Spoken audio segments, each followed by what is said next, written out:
नमस्कार. वर्षाचाच पहिला दिवस चालू झाला आमच्या माऊच्या घरी येऊन. आज आमची कझिन आली होती मुलुंडवरून स्पेशली नवीन वर्षाच्या सुरुवातीला आम्हाला भेटायला.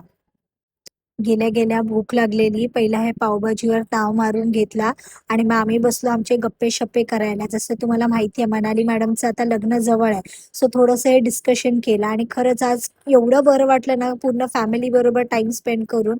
खूप मजा आली आज. संध्याकाळी आम्ही निघालो वेस्ट साईडला बिकॉज वेस्ट साईडचा सेल लागलेला.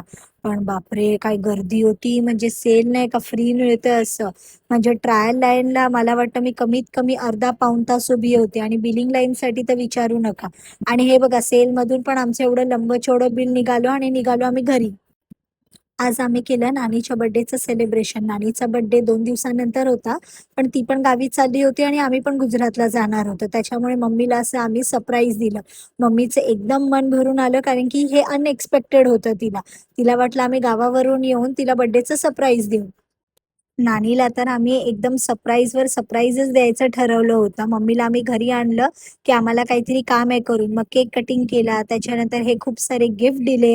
हे 4-5 ड्रेस होते जे आम्हाला खूप आवडले होते मम्मीसाठी. मग शूज दिले, गिफ्ट दिले, बॅग्स दिले. म्हणजे नानीला तर असं झालेलं, बापरे! मी कुठे काय मला आवरू? आणि जरा त्रिशवी आणि नानीने भेटून घेतलं कारण की त्रिशवी आणि तिची नानी 10 डेज एक दुसऱ्याला भेटणार नव्हते.